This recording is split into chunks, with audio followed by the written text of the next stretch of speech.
মনে যদি জোর থাকে এবং করার ইচ্ছা থাকে তাহলে কি না করা যায়। এই ভিডিওটি দেখুন বন্ধুরা, লোকটির দুটি হাত আমাদের মতো স্বাভাবিক কোনো হাত নয়। তার হাত এত ছোট যে আমাদের মতো কমফোর্টেবলি কিছু ধরতে পারছেন না, খেতে পারছেন না।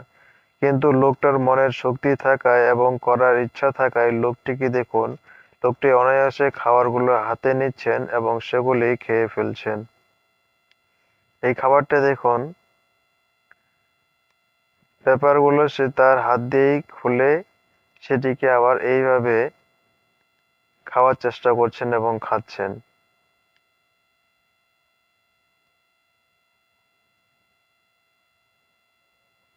হাত এবং মুখ ব্যবহার করেই তিনি এই খাবারগুলো খাচ্ছেন। এই লোকটির জন্য অবশ্যই একটি লাইক এবং আপনার সুন্দর মতামত কমেন্টে জানাবেন। ধন্যবাদ।